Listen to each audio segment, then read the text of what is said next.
If you enjoy this story, please hit the subscribe button for more inspiring content. The last conversation I had with my father before everything changed happened on a cold November evening. I was 23, sitting across from him at the dinner table in my childhood home. My mother was quiet, picking at her food. My younger brother, Kevin, was scrolling through his phone, pretending not to listen. But I knew he was absorbing every word. Dad put down his fork and looked at me with that expression I'd come to dread. Disappointment mixed with frustration. "Natasha, we need to talk about your future. This graphic design thing you're doing isn't working out. You're barely making enough to survive." I took a deep breath, trying to stay calm. "Dad, I'm building my portfolio. Getting clients takes time. I've only been freelancing for 8 months. He shook his head firmly. 8 months of wasting your life. You have a degree in business administration. A real degree. Why aren't you using it? I'd heard this speech before, many times, but tonight felt different, heavier, like something was about to break between us. My mother finally spoke up, her voice soft. "Thomas, maybe we should give her more time. She's trying." Dad turned to her, his jaw tight. "Time?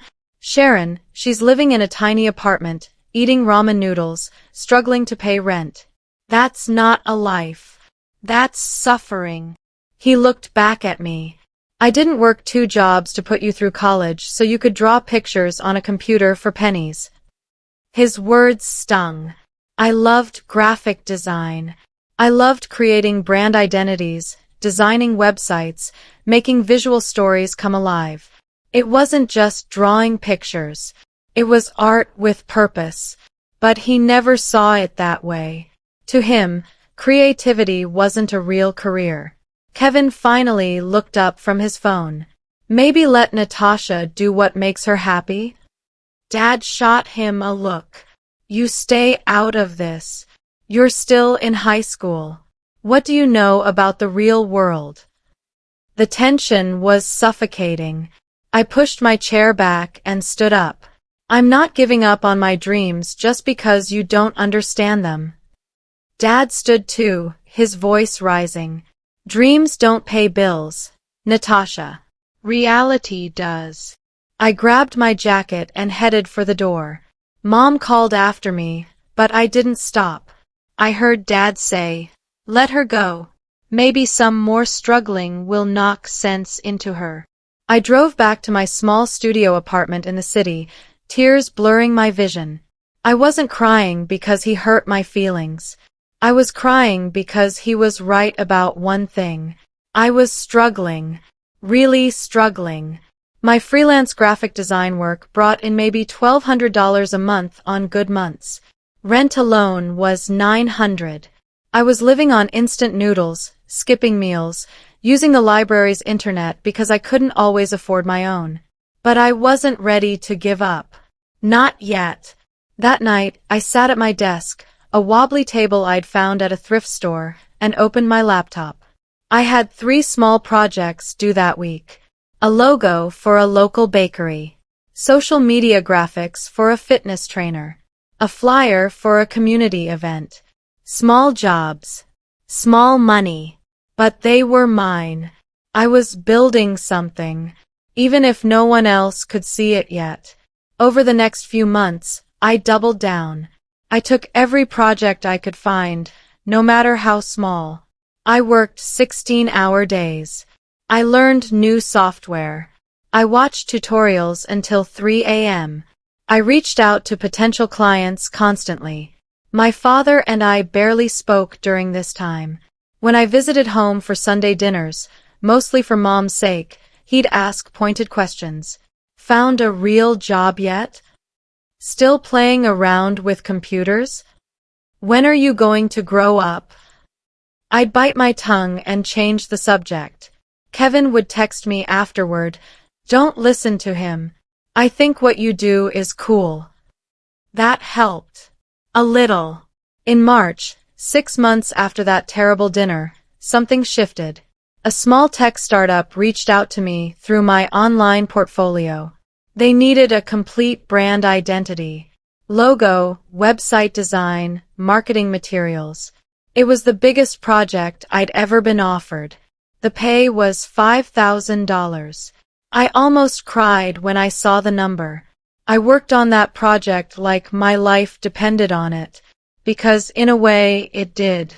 I poured everything I had into creating something extraordinary. The startup loved my work.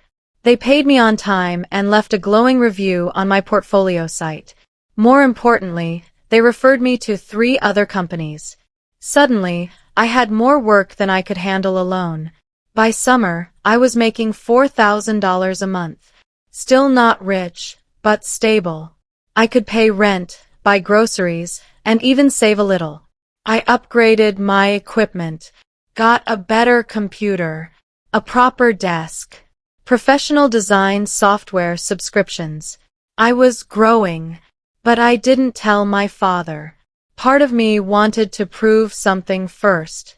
To show him I wasn't just surviving, I was succeeding. That September, one of my clients, a marketing agency, offered me a partnership opportunity. They wanted me to come on board as their creative director.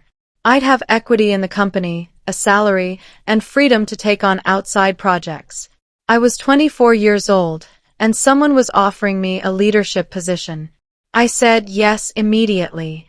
Over the next year, I helped that agency grow from 5 clients to 30. I hired 2 junior designers to work under me. I created award-winning campaigns. My name started appearing in local business articles. By the time I turned 26, I'd saved enough money to make a bold move. I started my own design agency. It was terrifying and exhilarating. I rented a small office space, hired 3 employees, built a client roster slowly but steadily. I named the company Catalyst Creative Agency. I wanted a name that represented transformation, change, growth. My father still didn't know any of this. We'd maintained a surface-level relationship.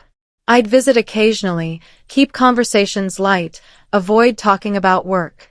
He assumed I was still struggling, still foolishly chasing dreams. Mom knew bits and pieces. Kevin knew more because he'd ask genuine questions. But I kept most of my success quiet. Not out of spite. Out of self-protection. I didn't want Dad's dismissiveness to touch what I'd built. In the second year of running my agency, we landed a major client. A national retail chain needed a complete rebrand. The contract was worth $200,000. My team and I worked for 4 months on that project. We created something beautiful. Something that would be seen by millions of people. The client was thrilled. And suddenly, bigger clients started calling. By year 3, Catalyst Creative Agency had 15 employees. We'd moved to a larger office. Our annual revenue hit $2 million. I was featured in a business magazine as one of the city's 30 under 30 entrepreneurs to watch. I finally felt like I'd made it. Not just financially, but professionally. I'd proven to myself that my dreams weren't foolish. They were achievable. Around this time, Mom called me one evening. Natasha, your father's company is struggling. He might lose his job. Dad had worked as a regional manager for a manufacturing company for 25 years. It was stable, secure, everything he valued. Hearing he might lose it made me feel conflicted. Part of me felt sympathy. Another part felt a bitter sense of irony. What happened? I asked. Mom sighed. The company's downsizing. They're eliminating his entire division. He's been looking for new positions, but it's been hard. He's 53. Companies want younger people. My heart sank despite our strained relationship. Is he okay? Mom's voice cracked. He's trying to stay strong.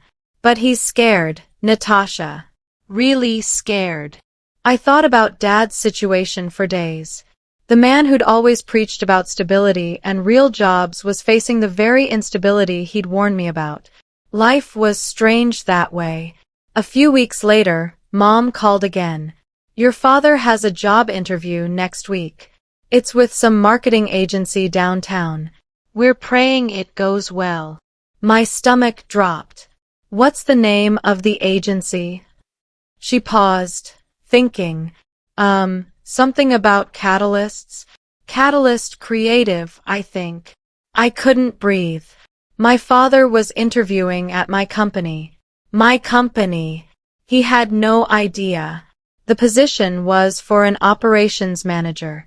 My HR director, Lisa, had been handling the hiring process. She didn't know my father. Why would she? I'd never mentioned family details at work. I faced a choice. I could tell Lisa to reject his application, avoid the awkward confrontation, or I could let the process play out naturally. After a long internal debate, I decided to let it happen. If Dad was qualified, he deserved a fair shot. And maybe, just maybe, this could be the moment where he finally saw me. The day of his interview arrived. I told Lisa I'd be sitting in on this particular interview. She seemed surprised but agreed. Any specific reason? She asked. I smiled slightly. Personal interest in this candidate. That morning, I dressed carefully. Professional but confident. I wore a navy blazer, white blouse, and tailored pants. I looked like a CEO because I was one. My office was on the 4th floor. Floor-to-ceiling windows. My name, Natasha Williams, on the door with founder and CEO underneath. The lobby had our company name in large letters. Awards we'd won displayed on the walls. It was everything I'd built from nothing. At 2 p.m., Lisa called. Mr. Thomas Williams is here for his interview. My father's legal name. Hearing it made my heart race. Send him up in 5 minutes. I'll meet him in conference room A. I walked to the conference room, sat at the head of the table, and waited. Those 5 minutes felt like an hour. Then the door opened. Lisa walked in first, followed by my father. His face was nervous but determined. Professional clothes. Resume in hand. Then he saw me. The color drained from Dad's face. His mouth opened slightly, but no words came out. He looked at me, then at Lisa, then back at me. Confused. Shocked. Lisa smiled, oblivious to the tension. Mr. Williams, this is Natasha Williams, our founder and CEO. Natasha, this is Thomas Williams, interviewing for the operations manager position. Dad finally found his voice. Natasha? You run this company. I gestured to the chair across from me. Please, sit down, Mr. Williams. He sat slowly, still looking stunned. Lisa sat beside him with her notes. I kept my expression neutral, professional. Thank you for coming in today. I've reviewed your resume. 25 years in operations management. Impressive track record. Dad was staring at me like he was seeing a stranger. You're the CEO? Of Catalyst Creative Agency. I nodded calmly. I founded this company 3 years ago. We've grown to 15 employees and serve clients nationally. He looked around the conference room. Modern furniture. Glass walls. Technology everywhere. This is what you've been doing? I met his eyes. Yes, this is what happens when you chase dreams instead of getting a real job. The words hung in the air.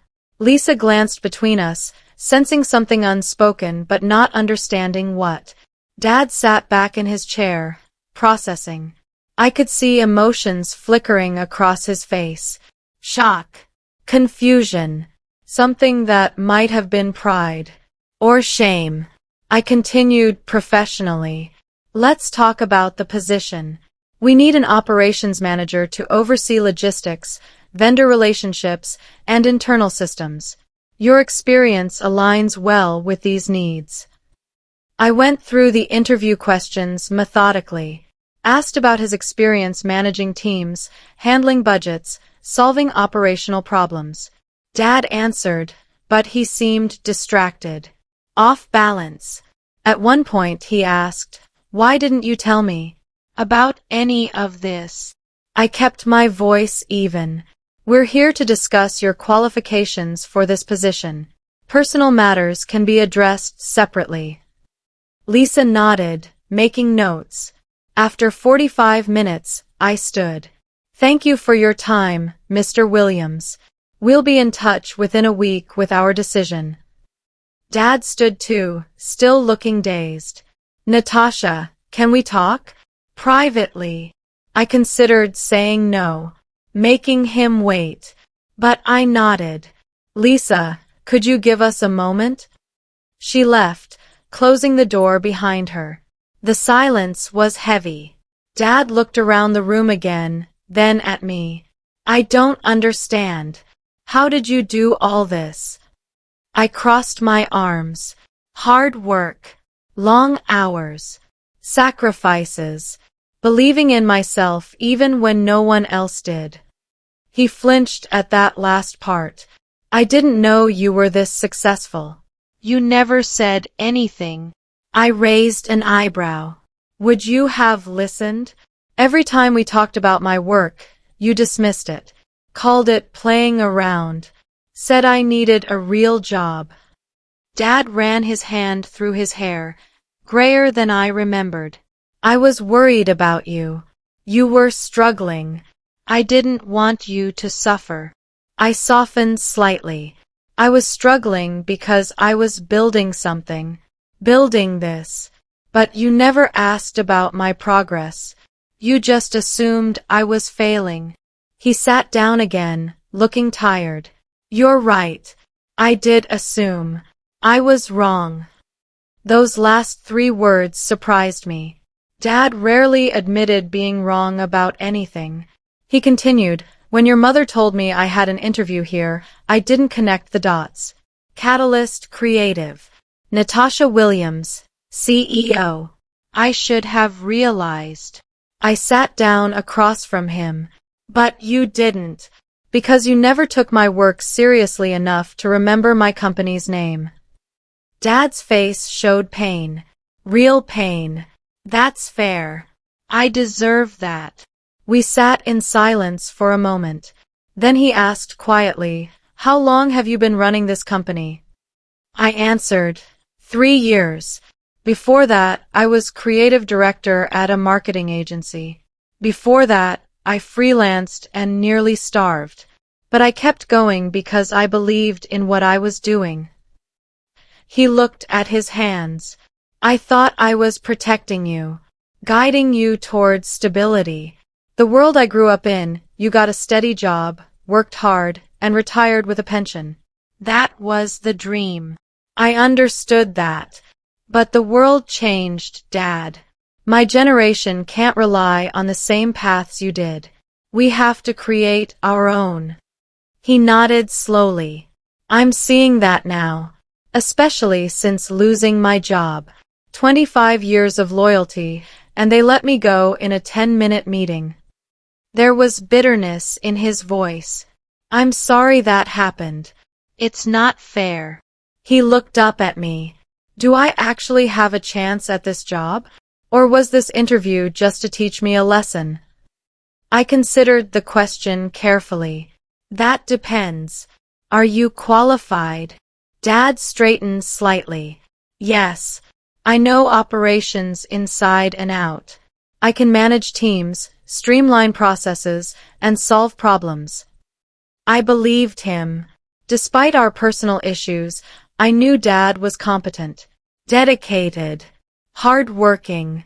Those were qualities I'd inherited from him, even if he'd never acknowledged it. "Then you'll be considered fairly. Lisa will review all candidates, and we'll make a decision based on qualifications and fit." Dad studied my face. You've really built something amazing here, Natasha. I can see that now. It was the first genuine compliment he'd given my work in years. Maybe ever. Thank you. He stood up, preparing to leave. At the door, he turned back. I know I have a lot to apologize for. The things I said. The way I dismissed your dreams. I was wrong, and I'm sorry. I wasn't ready to fully forgive yet, but I appreciated the apology. We'll talk more soon. Right now, you have to wait for our hiring decision like everyone else. He nodded and left. I sat alone in the conference room, my emotions swirling. Relief that he finally knew. Satisfaction that he'd seen what I'd built, but also sadness for all the years he'd doubted me. Later that evening, Mom called. Your father came home from his interview and didn't say anything for an hour. Then he told me everything. Natasha, why didn't you tell us? I explained to Mom that I'd kept quiet because I needed to succeed on my own terms. Without Dad's skepticism weighing on me. She was quiet, then said, He feels terrible. He's been sitting in his office all evening, thinking. I didn't know what to say to that. Mom continued, He's proud of you. He told me that. He said, Our daughter built something I couldn't even imagine, and I spent years telling her she was wrong. Hearing that secondhand felt strange. I wished he'd said it to me directly. Over the next few days, Lisa and I reviewed all the candidates for the operations manager position. Dad was qualified. Very qualified. His experience was exactly what we needed. But I worried about the complications of working with family. I called a meeting with my leadership team, Lisa, our creative director James, and our financial officer Rachel. I told them the situation honestly. One of our candidates is my father. We have a complicated relationship. I need your honest input about whether hiring him is a good idea. They asked questions. I answered truthfully. About our history. About his skills. About the potential awkwardness. Finally, Rachel said, If he's the best candidate, his relationship to you shouldn't disqualify him. But you need clear boundaries. We decided to make Dad an offer. But with conditions. He'd report to Lisa, not directly to me. We'd keep work and family separate. Any personal conflicts would be addressed through proper HR channels. When Lisa called to offer him the position, Dad accepted immediately. His start date was set for 2 weeks out. I told Mom and Kevin the news. Kevin was excited. That's so cool. Dad working for you. He must feel weird about that. Mom sounded relieved. He needs this job, Natasha. Not just financially, emotionally. Losing his last position really hurt his confidence. I understood that more than they knew. I remembered how it felt to struggle, to question yourself, to wonder if you're on the right path. Dad's first day arrived. I decided not to make a big deal of it. Treat him like any other new employee. He went through orientation with Lisa, met the team, got set up at his desk. I watched from a distance. He looked nervous, grateful, humbled. During lunch, I stopped by his desk. How's the first day going? He looked up, smiling cautiously. Good. Everyone's been welcoming. This is a great team you've built. I nodded. They're the best. An awkward pause. Then he said, Thank you for giving me this chance. I know it wasn't easy. I chose my words carefully. You earned it based on your qualifications. But Dad, we need to keep work and personal life separate. Here, you're an employee. At home, you're my father. Those lines can't blur. He agreed immediately. I understand. I'll be professional. Over the following weeks, Dad proved himself. He was excellent at his job. He streamlined our vendor contracts, saving us thousands of dollars monthly. He implemented new organizational systems that made everyone's work easier. He treated me with respect at the office, calling me Natasha, not honey or sweetheart like he did at home. The team liked him. He was experienced, helpful, and humble. It was strange seeing this side of my father. The competent professional who listened to others and adapted to new environments. At home, our relationship slowly shifted too. Dad started asking real questions about my work, about how I'd built the company, about my creative process. He'd show genuine interest instead of dismissive skepticism. One Sunday dinner, he said to Kevin, "Your sister is remarkable. She built a $2 million company from nothing. That takes vision and courage I didn't have at her age." Kevin grinned at me. "I've been telling you that for years." Mom squeezed my hand under the table. 3 months into Dad working at my company, we had our first major conflict. He disagreed with a decision I'd made about hiring an expensive consultant for a project. In a team meeting, he voiced his concerns, respectfully but firmly. I appreciated his input but stood by my decision. After the meeting, he came to my office. "Natasha, I think you're making a mistake with this consultant. The cost doesn't justify the benefit." I explained my reasoning. He listened but remained unconvinced. Finally, I said, "I understand your perspective, but this is my call as CEO. I need you to trust me." He looked frustrated but nodded. "You're right. I'm sorry for overstepping." 2 months later, the consultant's work led to us landing our biggest client ever, a contract worth $500,000. Dad came to my office after we signed the deal. "I was wrong about the consultant. You saw something I didn't." I smiled. Experience isn't everything. Sometimes fresh perspectives matter. He laughed, a real laugh. "When did you become so wise?" I teased. "Probably while I was chasing foolish dreams." We both smiled. Something had shifted between us. Mutual respect was growing where there'd only been tension before. By Dad's first anniversary at the company, we'd found a rhythm. He was an asset to the team. Our relationship, both professional and personal, had healed significantly. One evening after work, he asked if I had time for coffee. We went to a cafe near the office. He seemed nervous. "There's something I've wanted to say for a while now." I waited. He took a breath. "I was wrong about everything. About your dreams, your career, your choices. I projected my fears onto you because I couldn't imagine success looking different than what I'd known." He continued, "Watching you run this company has been humbling. You're a better leader than I ever was.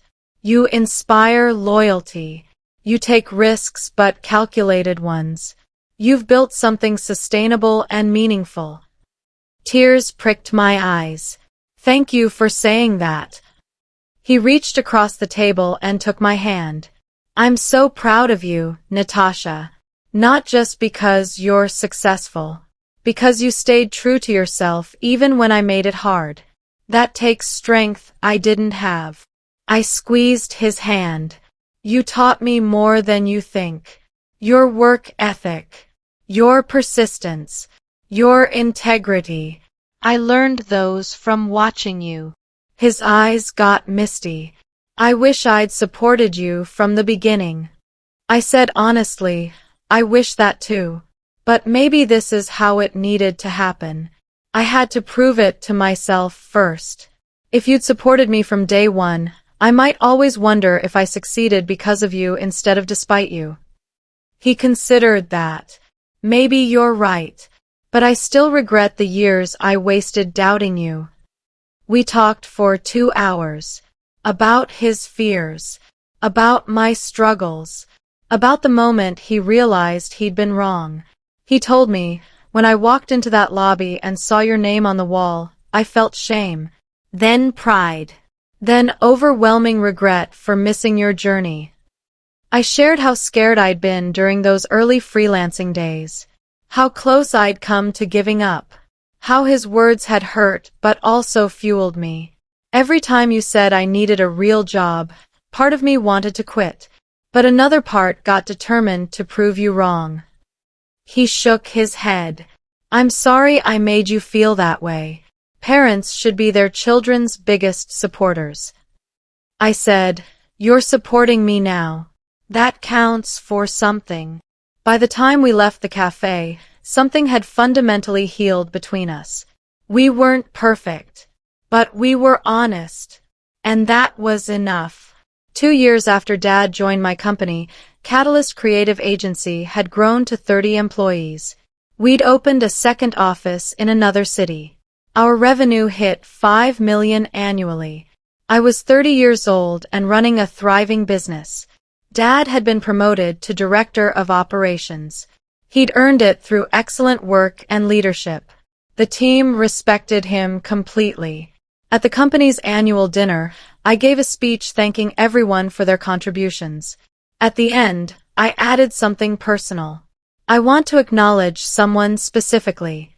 My father, Thomas Williams, joined this company 2 years ago as an operations manager.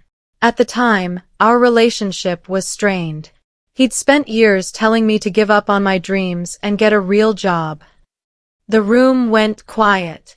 People knew Dad was my father, but not this history. I continued, working together has given us both something valuable. He's seen what passion and determination can build. I've learned that even people who doubt us can grow and change, and that sometimes the best validation isn't proving someone wrong, it's bringing them along on the journey. Dad was wiping his eyes. The room applauded. After the dinner, he hugged me tightly. Thank you for giving me a second chance, both as an employee and as your father. Kevin, who joined us for the dinner, added, this is the coolest redemption story ever. The following year brought new challenges. A competitor tried to poach several of my employees with higher salary offers.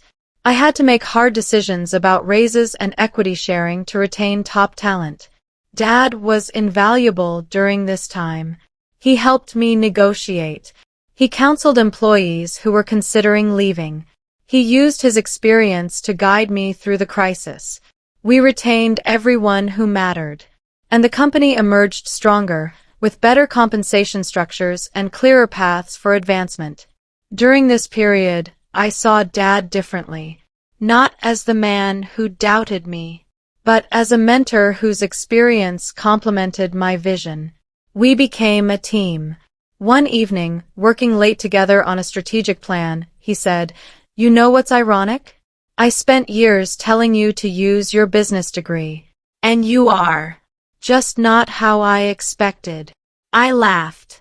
Running a creative agency requires just as much business sense as creativity. Maybe more. He nodded. You've taught me that art and commerce aren't opposites.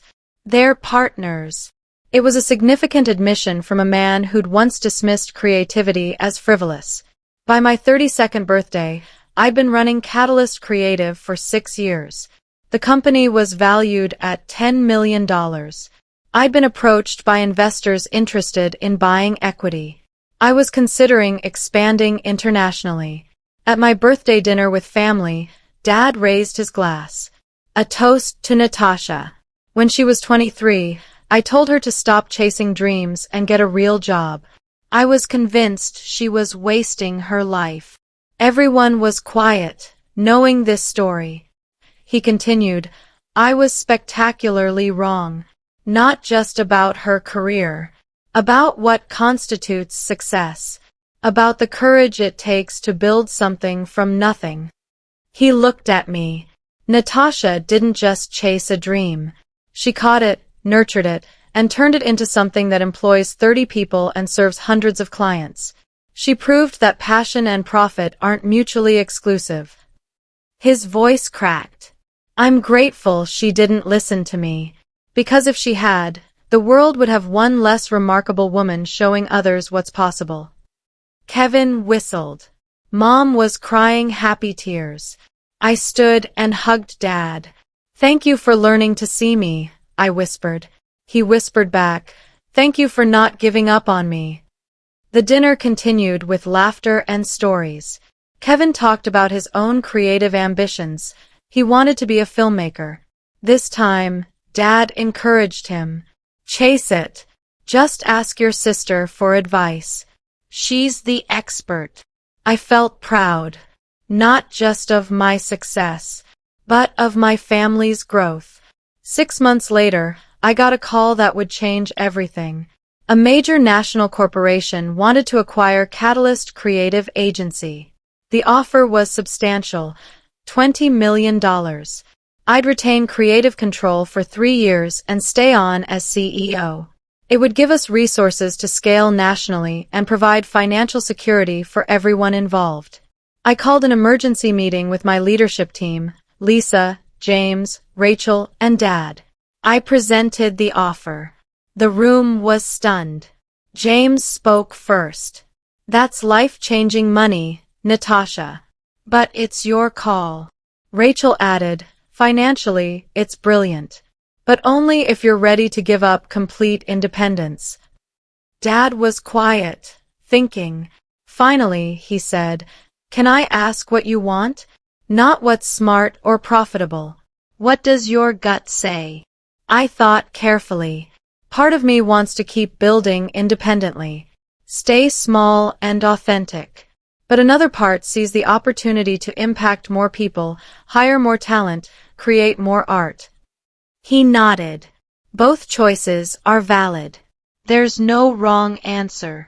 I appreciated his neutrality. Over the next month, I negotiated terms, consulted with lawyers, talked to my team. In the end, I accepted the acquisition with conditions that protected our culture and creative freedom. The day we signed the papers, I was officially a multimillionaire. At 32 years old. From sleeping on a thrift store couch to this, it was surreal. The story of Catalyst Creative's acquisition made local business news.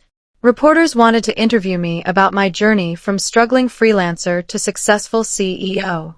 During one interview, I was asked, "What advice would you give to young people whose families don't support their dreams?" I thought about my father, about our complicated history and eventual reconciliation. I'd say this: believe in yourself even when no one else does. Use doubt as fuel, not poison. And remember that people can change. My father spent years telling me to give up. Now he works for the company he once dismissed. That transformation was possible because I stayed true to myself and left room for forgiveness. After the interview, Dad texted me. "I watched your interview online. You're generous to include me in your story. Thank you." I replied, "You're part of why it's a good story. Not just the struggle, but the reconciliation." That weekend, our family gathered at my new house, bought with acquisition money. Standing in my backyard, looking at my parents, Kevin, and his girlfriend, I felt complete. Dad came to stand beside me. "Remember when I said dreams don't pay bills?" I smiled. "I remember everything you said." He laughed. "Well, I was wrong. Dreams pay bills, build companies, and change lives. I'm sorry it took me so long to see that." I leaned against him. "You see it now. That's what matters." As the sun set, I thought about my journey. The struggle, the doubt, the persistence, the success, and finally, the reconciliation. It hadn't been easy, but it had been worth it. Every late night, every ramen dinner, every dismissive comment I'd pushed through. Because now I stood in a life I'd built with my own hands. With my father finally seeing me clearly. And that was the greatest success of all. If this story inspired you, please hit the subscribe button for more content about following your dreams and overcoming doubt.